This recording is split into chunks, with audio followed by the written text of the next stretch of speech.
Hopefully I'll remember to turn that back on. Oop. Wrong thing. Okay. Cry aloud, spare not, lift up thy voice like a trumpet, and show my people their transgression, and the house of Jacob their sins. Yet they seek me daily, and delight to know my ways. As a nation that did righteousness and forsook not the ordinance of their God, they ask of me the ordinances of justice. They take delight in approaching to God. Wherefore have we fasted, say they, and thou seest not? Wherefore have we afflicted our soul, and thou takest no knowledge? Behold, in the day of your fast ye find pleasure, and exact all your labors. Behold, you fast for strife and debate.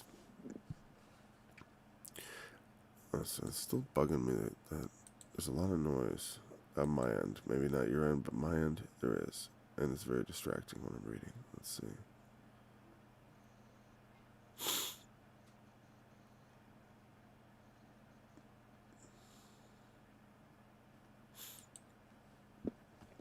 Okay, it doesn't usually do this, so there we go. Alright.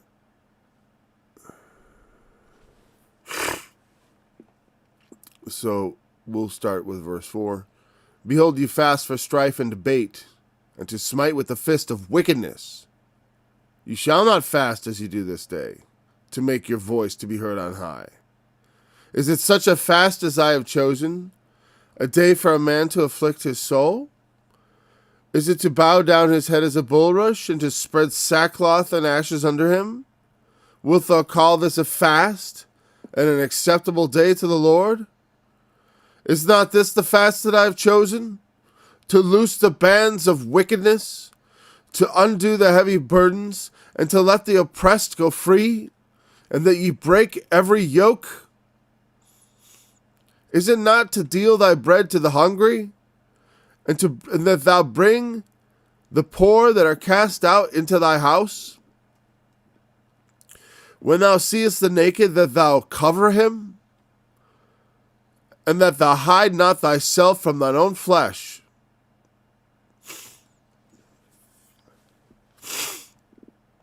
Then shalt thy light break forth as the morning, and thine health shall spring forth speedily. And thy righteousness shall go before thee, and the glory of the Lord shall be thy reward.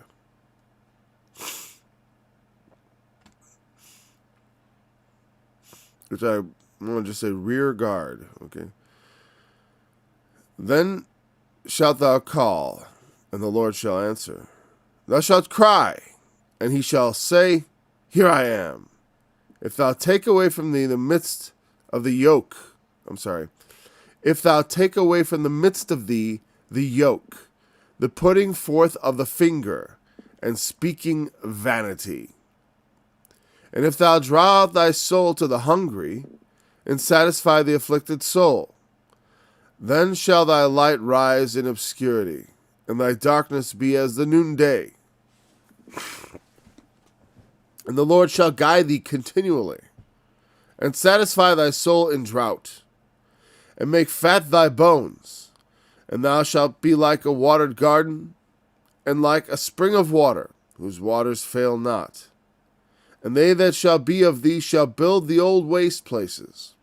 Thou shalt raise up the foundations of many generations, and thou shalt be called the repairer of the breach, the restorer of paths to dwell in. If thou turn away thy foot from the Sabbath, from doing thy pleasure on my holy day, and call the Sabbath a delight, the holy of the Lord honorable, and shalt honor him, not doing thine own ways, nor finding thine own pleasure, nor speaking thine own words. Then shalt thou delight thyself in the Lord, and I will cause thee to ride upon the high places of the earth, and feed thee with the heritage of Jacob thy father, for the mouth of the Lord hath spoken it. All right, I'm just going to blow my nose here.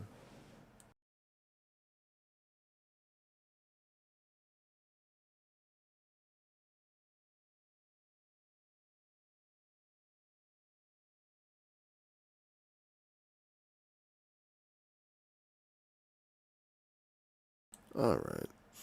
Sorry about that. Okay. And all the little noises have stopped. So I can hear my computer thinking through my headphones for some reason sometimes, and it's really annoying because I don't want to know what it's thinking, or even that it is thinking. Certainly not with a little sound that goes quieter than that, and more electronically than that. Okay. So, last chapter, there's this constant comparison in these chapters of the wicked and the righteous, and also the if God was not God, I would say frustration, but the frustration one would feel in the situation that God is in, where, or let's just say the confusion that one might feel looking at the situation when you have, here's God's people whom He has covenanted with, whom He has revealed Himself to with powers and miracles, and they don't honor Him. Instead, have gone after other gods which are no gods. And this sort of thing is not just isolated to the ancient past. We know that even in Revelation, such things happen. Though it is, it's a little different. In the Old Testament, they had like the golden calf, and it was like this visible golden idol. And I do think the end times, it's a little different. I don't think the image of the beast is what people expect. I think that when Jesus came, you see it getting subtler. Like there were so many people confused by His coming because He did not fulfill everything that they expected Him to fulfill. He did not restore the kingdom to Israel. He did not subdue the enemies. The prophecies concerning the war prowess of the Messiah. The Messiah is a man of war. He is. He is not just that, but he is also a man of peace. And the children of Israel are faithful and true, and they're also an unfaithful whore. Because there's different currents running through it, and it sort of, Israel is almost like a microcosm of humanity. And it's interesting that he starts with Israel because there's like a central nation he uses, and then there's like an other. There's the Gentiles, the out group. And they're out for no reason other than they're not part of that group. They're not selected. But God opens it even to them through the gospel and through the Messiah. But Israel is the place where we learn the things. These things are written for our admonition. These things happen to them that we might profit. God doesn't do what He does for nothing. His word does not return void to Him. It does what He says it's going to do. So Israel suffered the things they were to suffer. And like I said in the last chapter, it's not that they've, even in the end times when they abandon Christ, they'll be abandoning Christ for a false Christ. So in their minds, they're still serving Christ. And the idea that you could serve Yahweh and idols at the same time, that was not acceptable. But the people often practice that, And so here's the thing. It's like in this chapter, cry aloud, spare not. Lift up your voice like a call out. I want this to be heard. Make a big noise about this. That's what I'm saying. This is something that's worth making a big stink about, a big noise that people should hear. And what is that? Well, there's transgression. Let them know their transgression and their sins. But especially this fact, in my mind, it's like that. Yet they seek me daily, and delight to know my ways. I tell you, when I was a young man reading that, and then going to church and stuff, it spoke to me on a very strong level. I can say that, in the 90s, I remember the Christian people I associated with, And I felt that that was very true. That it was like, they all seemed like very good Christian folks. They all, were part, they said their prayers as far as I could tell. It seemed like it, and they were enthusiastic in their way. But their aims didn't seem like, I couldn't figure out what they were trying to do with these groups and stuff. I don't know. The only thing is, in school I had the same experience, so maybe it's just me. And that's the thing, is like the one size fits all thing is not for everybody. And the idea that that's the best way to make better Christians of people is in a sort of industrial environment where we like pack them all in like sardines and we just have someone talk at them. That'll work best for all. You know what I mean? We'll just recreate the Sermon on the Mount every single Sunday. Because that's going to work for everybody. I mean, the preaching of the word is powerful. But the gospel, it's the part that's easy to receive is the gospel. Many other things, it's like talking to people, I guess. Well, the thing is, again, for some people, that's going to be maybe not enough. Well, they seek me daily, delight to know my ways, as a nation that did righteousness and forsook not the ordinance of their God. They like to come to God. They take delight in approaching to God. There is this like, now I thought about that when I was, like I said, when I was growing up, it spoke to me of Christians. I don't think so harshly of them now, but there's certainly that, meaning is, I had a much broader view of how bad it was with the church. I thought it was much worse, probably, than it is. But there's also the element of hypocrisy, in which case someone can appear to take delight. I always assumed that this was genuine, that they genuinely were glad to be, believe Christians or Jews. They wanted, as far as Isaiah's perspective, they want to know, they like to approach God, they want to know about God. They seem to be very, at least externally happy and excited and enthusiastic. Right? They want to know the ways of God. And then they say,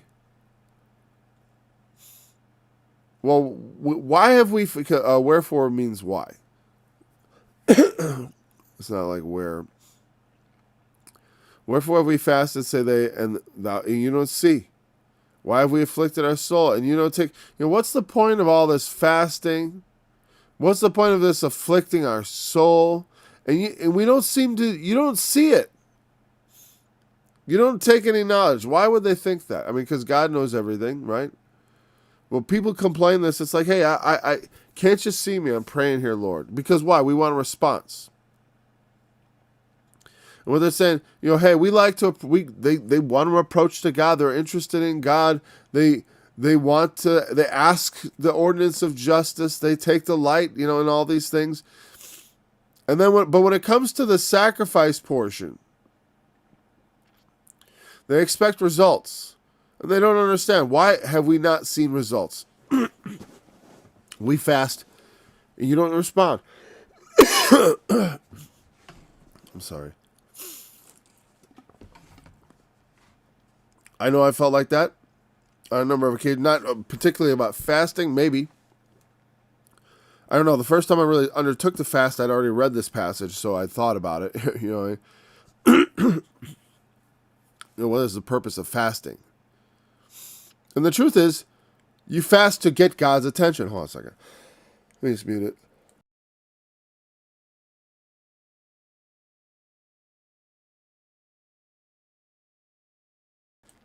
Fasting says, I'm going to forego this necessity to demonstrate to God that what I'm praying for is so important to me that I'm willing to go out without food.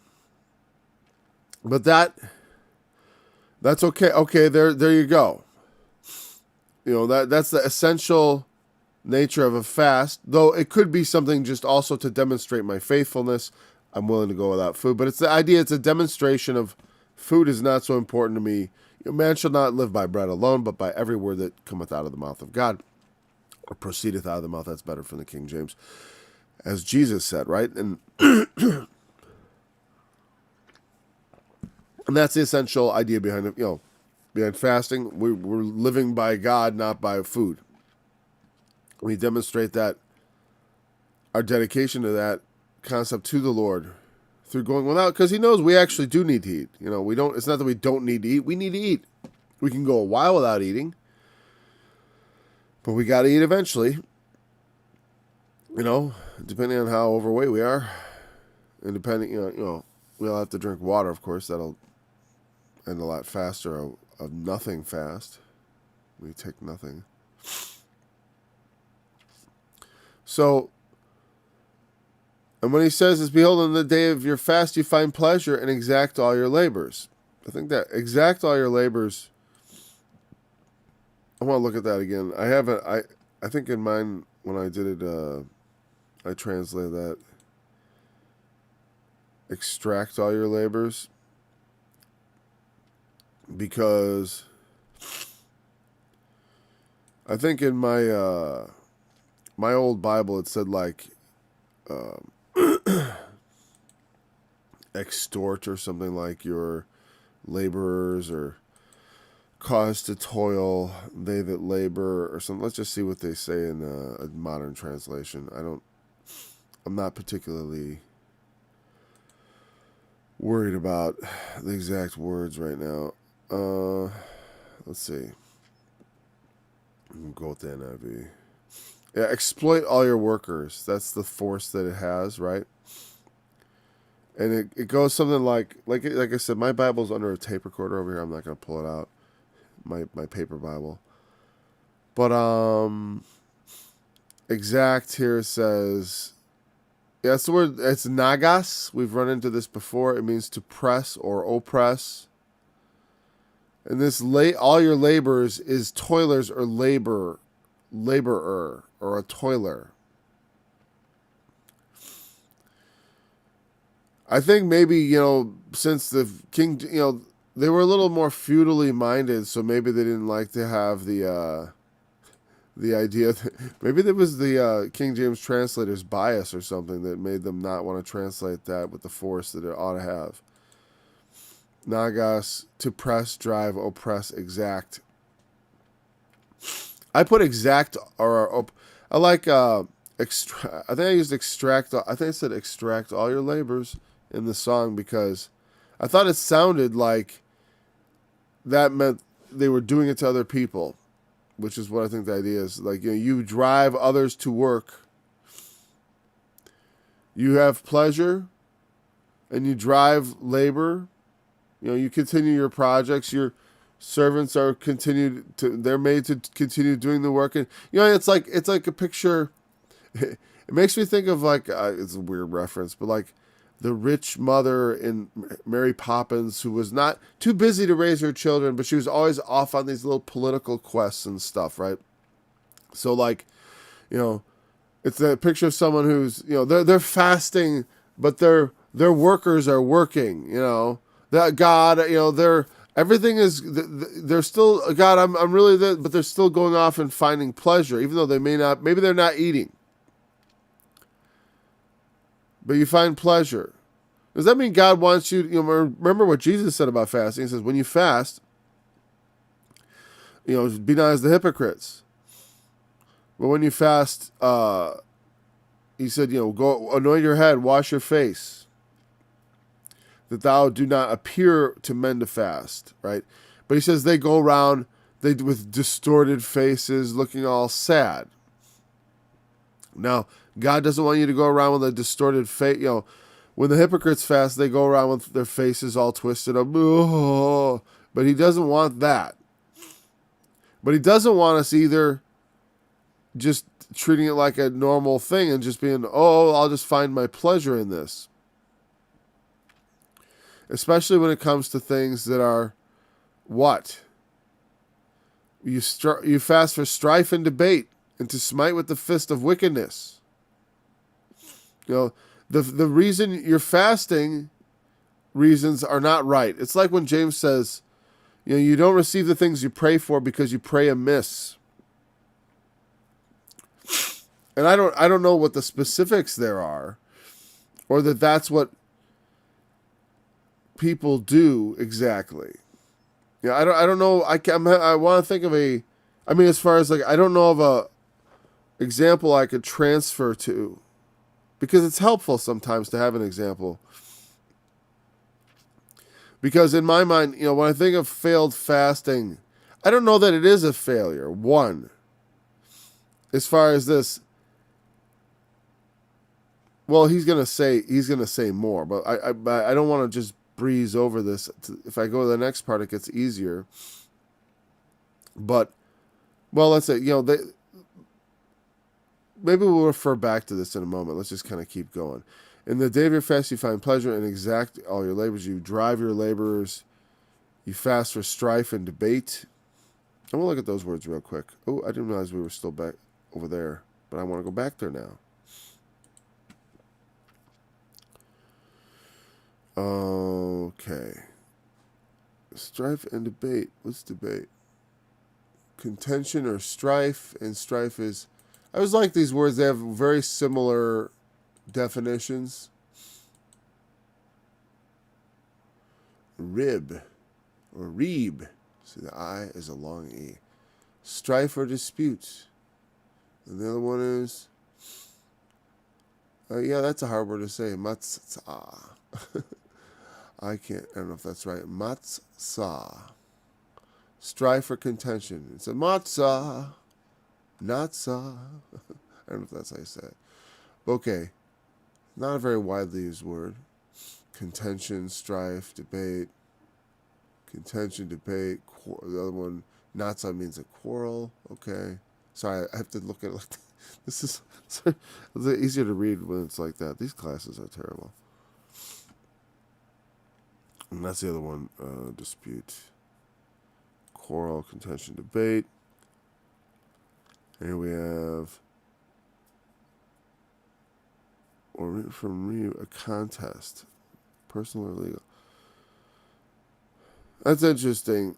If this is a contest, personal or legal, like some sort of adversarial thing, and that is what strife and debate implies. But it could be about your person. That could imply this is about your personal animosity and personal disputes. You're praying. There's things you want from God. You're seeking God for advantage. And to smite with the fist of wicked, to get advantage over others and to be empowered over others. That's hard to see now, like in Christ, but it's like perhaps that is exactly the sort of thing. I mean, here's the thing. There are people that that like and desire power, of course. And throughout history, they've used gods to seek power. And oftentimes, and through invoking the favor of various gods, it would give you power and strength against your enemies. Isn't there tons of scriptures that says the Lord will deliver us from our enemies, give us strength against our enemies, deliver us the gates of our enemies? There's all kinds of of promises that we will have over our enemies, potentially. You know what I mean?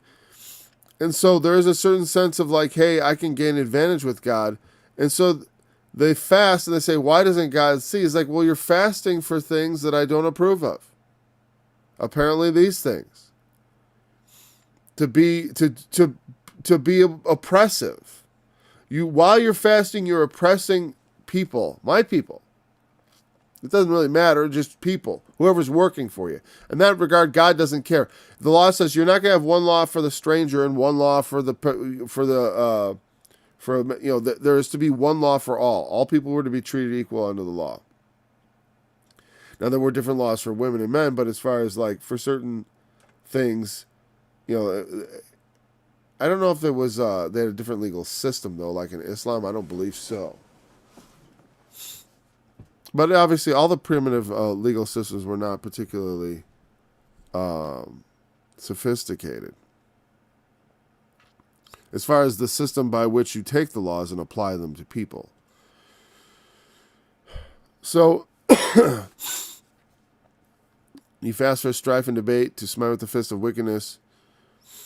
And he says, you shall not fast as you do this day. The way you fast now is not how you're going to fast if you listen to me, essentially, to make your voice to be heard on high. And there is that again, like I said, there is that aspect of making a show.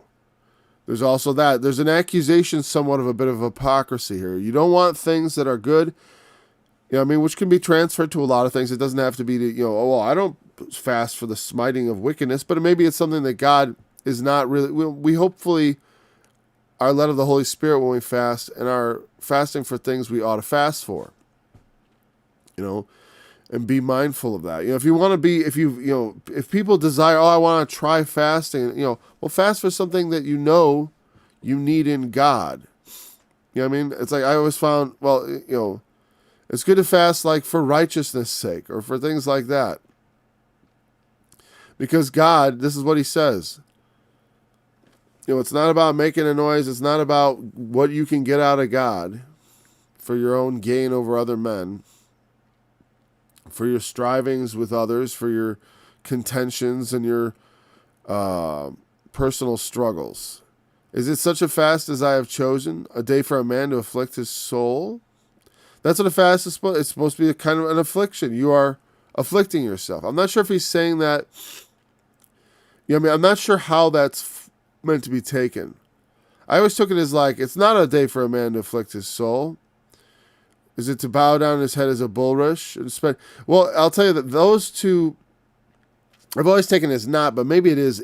Maybe it is a day for a man to afflict his soul. That's what I'm saying. It's like, God chose a fast. So, how does one afflict his soul? That's why. Is it a day for a man to afflict his soul? I think that's positive. He means like, yes, it is a day for a man to afflict his soul. That is what a fast is. Is it to bow down his head as a bulrush and to spread sackcloth and ashes under him? What's that got to do with afflicting your souls? That's the externality.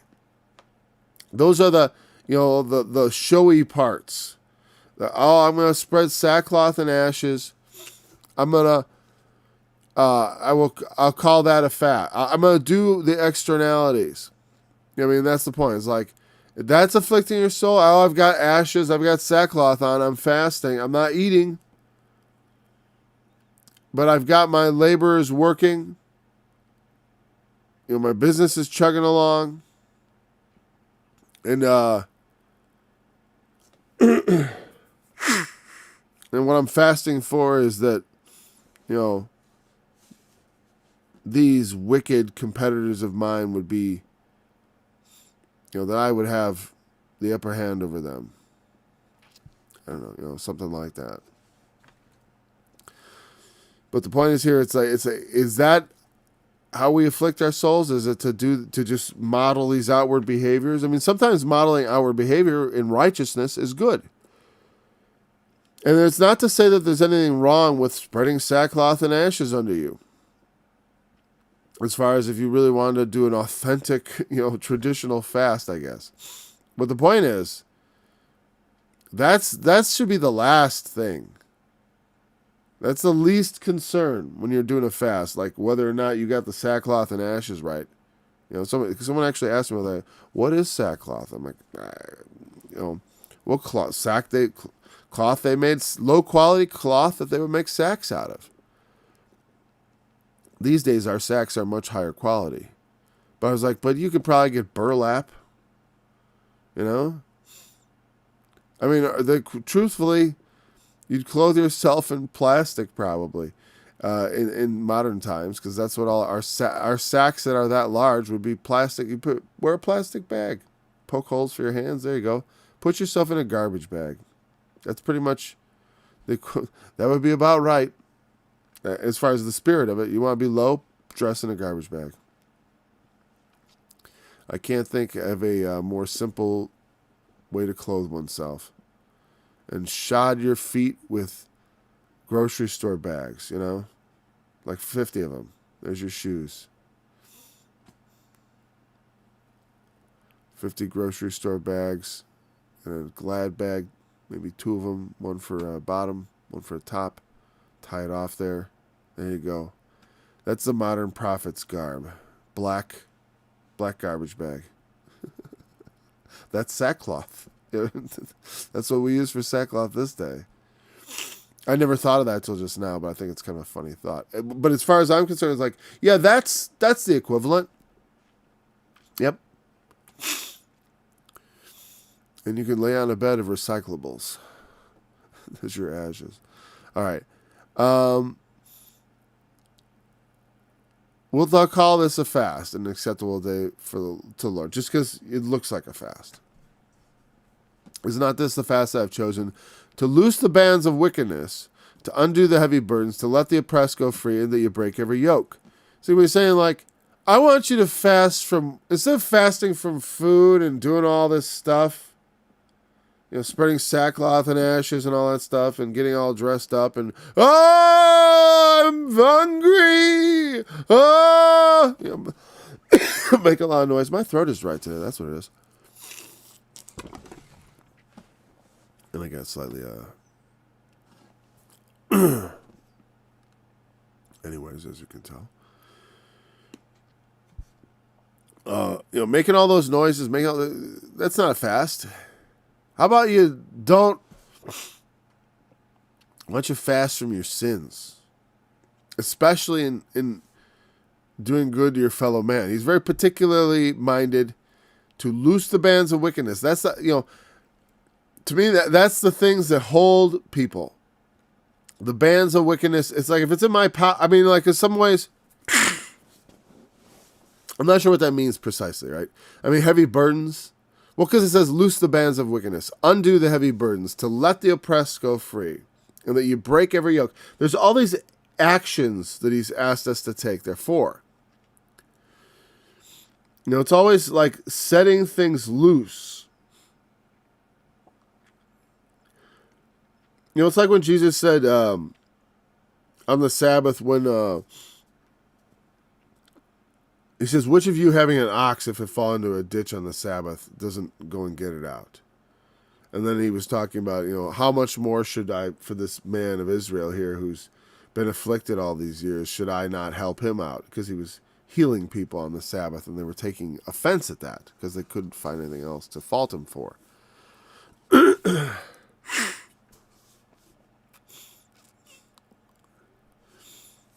And, but the point is, like, he was doing good on the Sabbath. And God, the fact that someone's fasting and trying to get God's attention and then letting all this evil around them go on, all this oppression, and they themselves, part of it. You know what I mean? There they sit, Americans, there you sit in your shoes made by slaves. You know what I mean? In your shoes made by slaves, fasting to God. Oh God, I want good in the world again. It is not a fast. You know what I mean? It's not, what do you want him to do? It's right in your face. You want to make the world a better place, then make it a better place.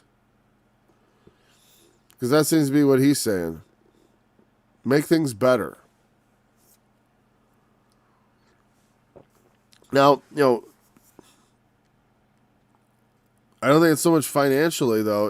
It's like that. To me, it's like sin.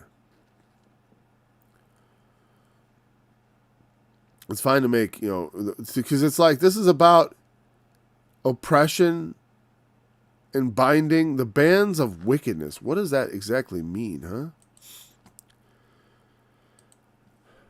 I don't think we're going to find anything from the language particularly, but I wanted to see what a thought-for-thought translation would. I like the fist of wickedness. That's a phrase I like. What is wickedness? Is that going to be Rasha or something? Yeah, it's Resha, wickedness, which is related to Rasha, of course. Sorry about. I'll just do it like this. This is less stupid looking. Bands of wickedness. Again, Resha.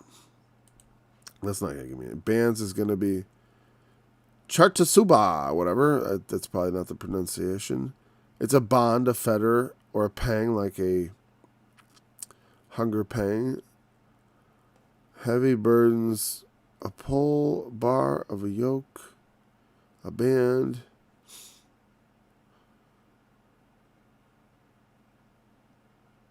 Yeah, there's nothing to be gained from looking up all these different words, so I'm not going to do it. That would just make the study boring. And you can do that on your own. But I do want, like I said, and you can also do this on your own, but let's take a look at, look at what the NIV is going to say. All right. Undo the cords. Okay. Is it not to loose the chains of injustice, to untie the cord? So, that's interesting. Well, what was Resha? Well, I'll go back to that in a second. To loose the chains of injustice, to untie the cords of the yoke, and to set the oppressed free, to break every yoke. I would not have put yoke in there twice. Unless I missed something there where it says, let's see, every yoke, mota, burdens, aguda. Oh, yeah, the word heavy here is the same word in Hebrew. You can't see it, but, didn't want that.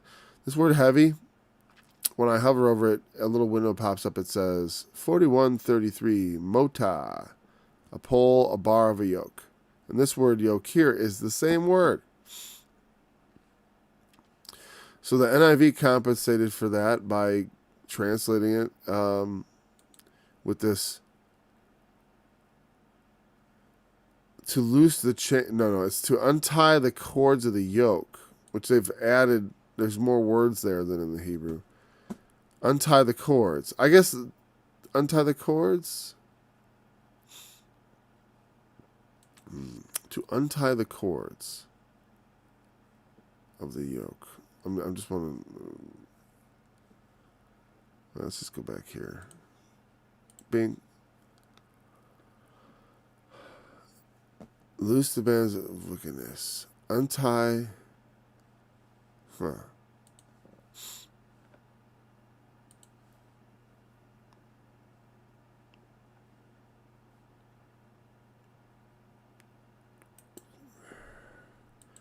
Yeah, because, there is a third. To undo. Okay. To asunder. Yeah, the bands of the yoke. Sure.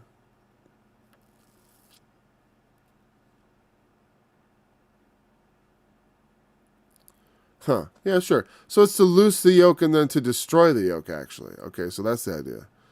Okay. So there's like a, because the yoke is used there twice. So that's a mistake. See, that's what I'm saying. The King James, I don't like that they don't, because even the thought for thought translation is like, okay, this is not an adjective. It's the same word as yoke. Yoke and heavy in Hebrew are the same word. So they had some there's obviously some defect in their understanding of Hebrew. That's all. And sometimes the King James is like that. It's one of the things it's one of the drawbacks. It's too bad because the way they translate is beautiful. Every time they try to fix it, they fix the wrong stuff. They always take out the King Jamesiness of the King James, and they, instead of fixing, correcting, you don't correct the arcane English. Because it's not, even in King James times, it was fancy English. You leave the fancy English because it's the Bible. What you do is you replace the parts that are mistranslated with words that also sound like they belong in the King James. You don't like try to make it the modern King James. There's no, that's not the point of it. You know what I mean? They don't get it. Most of those new translations of the King James do correct things, but I guess I haven't looked at all of them, so it's not fair. But I've never been fond of the ones where they try to update it. Certainly not the New King James. I don't know why they even bothered calling it King James. Like, the modern King James. Let's just call it the Prince Charles. Because I know why they don't call it the Prince Charles. Because it would not be, wouldn't have the gravitas.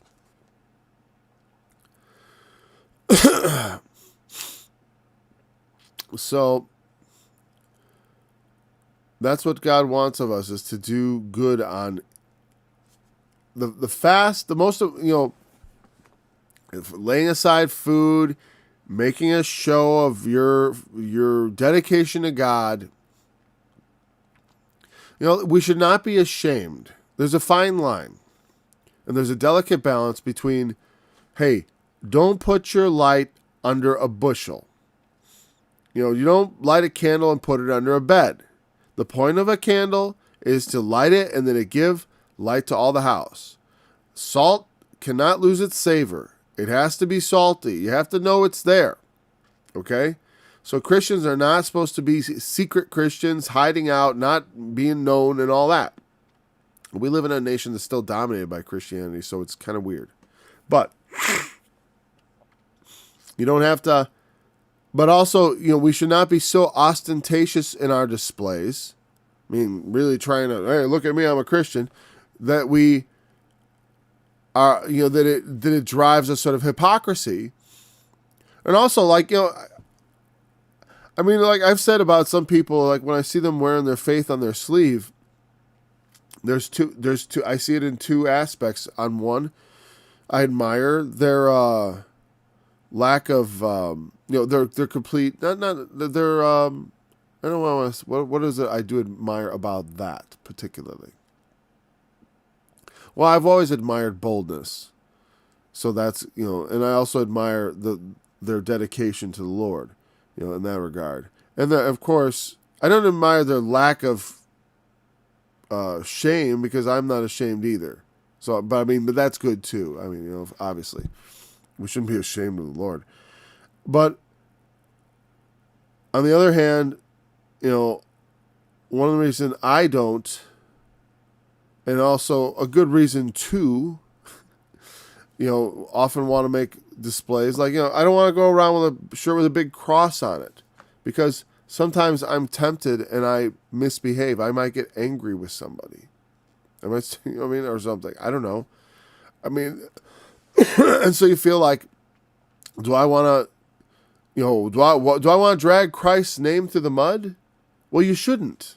Obviously, we should be able to just go out with a big cross on us and be perfectly willing and say, yeah, I'm one of Jesus' servants. Watch me. Now, obviously, we don't want to do that, because on that level, that's, don't sound a trumpet before you. You're not supposed to make a big deal about the fact that you're a Christian, as far as like, hey, everybody look at me, I'm a Christian. But on the other hand, you should stick out. You know what I mean? And like I said, shirts with symbols on them are kind of cheating, because you're sticking out, because you're just putting a big sign over your head that says I'm a Christian, which is, like I said, both I could see positive and negative to it, in the sense of, hey, like especially things like a T-shirt, especially whatever. Hey, you like it, God bless you, you wear it, as long as your conscience doesn't bug you about it. Mine certainly does. I don't have any problem with that per se.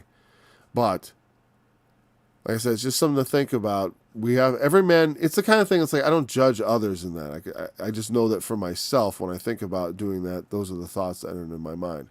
But, every man's got to follow his own conscience on that. It's like, you shouldn't judge another person based on that. You shouldn't look at someone wearing, like, a shirt that says they're a Christian, and then start, as another Christian, like, judging them harshly because they are making a display of their dedication to the Lord. We've got to still give them a little bit of slack because, like I said, we're in a Christian society. It's not exactly like a big deal to wear a Christian shirt. It's no big deal. It's like, hey, there's lots of people like that all the time. So it's not, so in that sense also too, that it's just not a very, it's not such a display in our society because it's pretty normal unless you're in, in some areas, I guess, where it's, some atheist stronghold or a sodomite enclave where it might be unfashionable and might be costly even, at least socially, where people maybe look at you askance for such poor taste as to, identify with Christ. But, but if you do sin while you're wearing that shirt, you bring, that certainly doesn't honor God. But then I think like, well, why not lay that burden on yourself? Because you don't honor God anyways when you sin. Just because you don't have a shirt on, maybe you should put the shirt on. You know what I'm saying? It's like, if you're going to fast, do right. They want to put the shirt on of fasting. Well, then do the deeds. Break the yokes. Deal your bread to the hungry. You don't want to eat? Okay. There are others who haven't eaten. Bring the poor that are cast out to your house. Well, that's always a rough one, man. Bring the poor that are cast out to you. You bring the poor to your house. The poor outcasts, the homeless. It's a difficult problem in society. It's hard to bring the homeless when there's like when the government is essentially promoting homelessness. By one, there's a lot of ways they're promoting it, but one of them is allowing drugs to flow freely over our borders, quite frankly. Though on the other hand, as you may know, I'm pretty libertarian in my views. I don't think the drugs should be illegal. Probably. They should be, we shouldn't do them. But it's a bad enough problem to have a drug habit than to have the government like chasing you around. But they should strictly control the import, that's for sure. People are dying because they're taking these horrible, strong, fentanyl and all that stuff, and just, I have no idea what that stuff's like. It's like some sort of heroin or something, right? And like artificial. And it kills people. That's certainly causing a lot of problems for people. They're having trouble keeping their lives together when they're all zonked out. And so a lot of the homeless stuff has to do with drugs and mental health. And that's why it's hard to do. It's like, I'll take them in here. Well, here's the thing. We're all paying for programs to where it's supposed to be being taken care of, right? But it's not. And it's like there's programs to take care of a lot of that stuff. That's supposed to take care of a lot of that stuff. But it seems like everything they try to do from a top-down solution with the government always seems to just not work. And if you think about it, nobody wants to do more for the homeless than California. So they have the most homeless. Of course. I don't know. The best thing you can do for someone is to give them hope and to encourage them to do the right thing themselves, to turn their lives around. And that to actually help them do that, that's a calling for somebody because there's certainly a big problem. It's not, the thing is, but here's the thing. Wherever you are, the world is a big place. I know about problems that are going on thousands of miles away. I can't do anything about those problems. But like, in as much as you see around you things that are not right, that when, where you are in your life, you do the right you can, there is a time to bring people into your house. Or at least, I always prepare mentally that if I had to take care of somebody or whatever, It depends. It's hard when you're already, I guess when I think about it, he's talking about people who are pretty wealthy. I mean, they have workers for them and stuff. I don't feel like in this group per se. My situation is I'm always like struggling to survive anyways because I've got such a big family to support. So it's like, I am the poor. I'm just not cast out. So that's good. That's the thing. It's like, if I lose my home, at least then that it'd be me that'd be coming over. So that's not so bad. But yeah. I don't know. Our homeless issues are really go beyond the normal things. Because it's not like they're just like these poor people who are just out of a home. They usually have major mental health and substance abuse problems. And that's like, they need help, but it's more than just to be in somebody's house. You know what I mean? It's like they need actual, real attention. There should be churches that should help, and often they do. They have drug treatment programs and stuff. But I just wonder if there's just even enough in California to take care of all their problems. Also, there's a lot of things. It's a very complicated problem that goes into it, but it's like you can bet that the government is actually, they're trying to do good, but in the end, they're not. When thou seest the naked, that thou cover him, and that thou hide not thyself in thy own flesh. When you see the naked, I don't see people naked very often, but if I do, I will definitely remember cover up the naked. Okay, it's a pretty easy one in some ways because. That's the society we live in. We live in a prosperous society where people, I have to get rid of clothing. Like, people just give us clothing. But it's not just us. It's like people donate clothing all the time. There's so much clothing and extra clothing. And we have just so much clothing. That's one thing. The homeless people in our country always have lots of clothes. Because there's lots of clothes. We could be proud of that. The clothing the naked thing is pretty sewn up. We make sure they get clothes. The housing part is a problem, but clothes we got. Clothes aplenty. There's plenty of room for houses, too. The problem is all the regulations and stuff. They're not allowed to just live somewhere. They just let them put up a shanty town. I mean, they're terrible, horrible, crime-ridden places, and they've always existed. I don't know. But the ways they're spending money to solve the problems don't solve anything. So there's got to be a different way.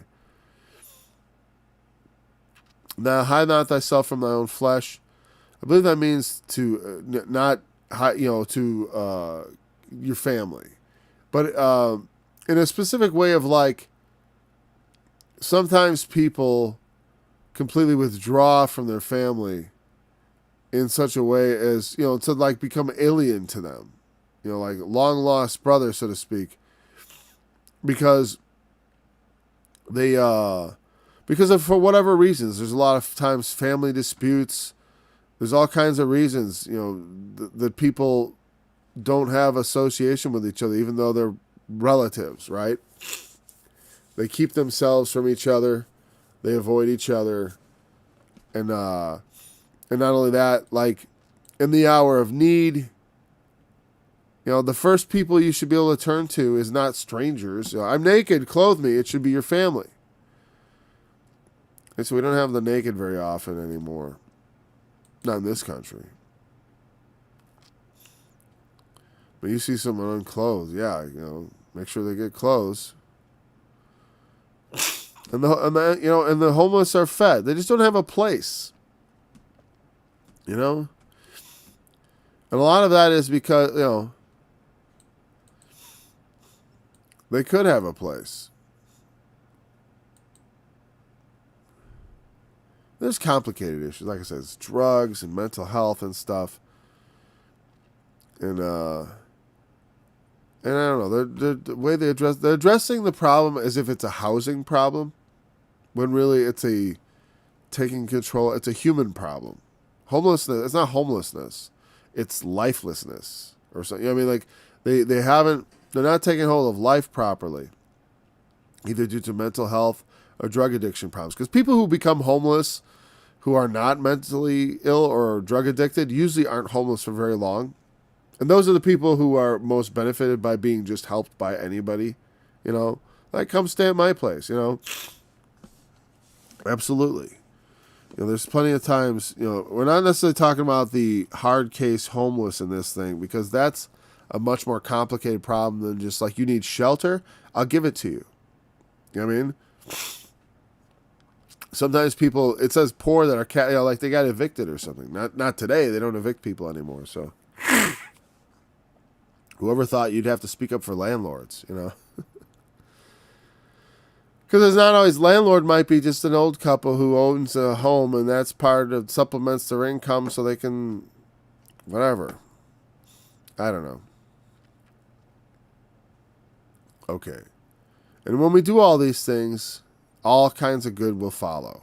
And I guess we're going to have to talk about all the good that will follow tomorrow, because we're just about done here today. So, let's see. Yeah, cover flesh.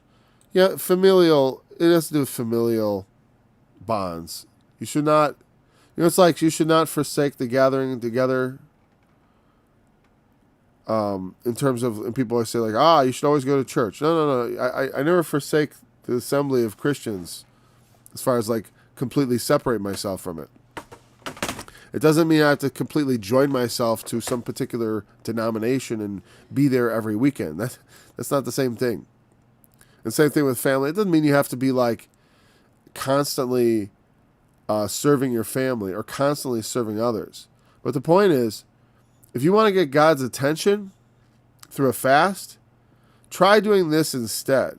If you've been passing by good that you could do, I mean, if you've been, and you want something from God, don't think first, I'll go fast. Think first, I'll look first over your life. In what ways, say, could I be more pleasing to God if I want to be blessed by God? If you want to be blessed by God, become more pleasing to God, and He will bless you. But don't expect to, continue in wicked ways and say, hey, God, I'm fasting. Why don't you give me what I want? Why don't you give me what I want? Why don't you hear? Don't you notice my fast? Can't you see I'm wearing sackcloth? Can't you see the tears coming down my eyes? Oh, there we go. I'm crying. It's all a show. He's saying, do good. And that's the kind of fast I've chosen. I want you to abstain from wickedness. Jesus says, which one do I want? Well, one, you can't serve two masters. Wait,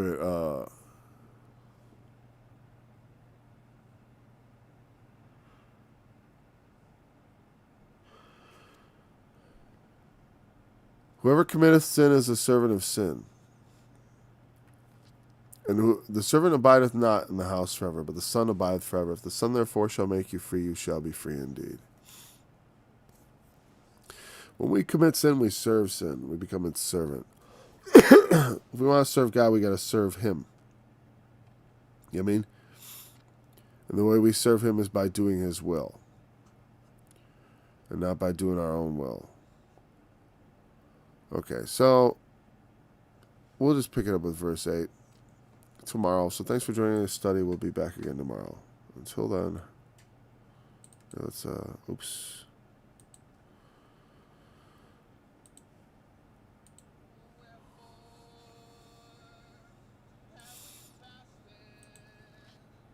And thou seest not, wherefore have we afflicted our soul?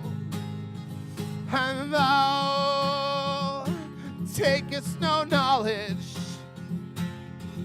Behold, in the day of your fast, ye find pleasure, and exact all your labors.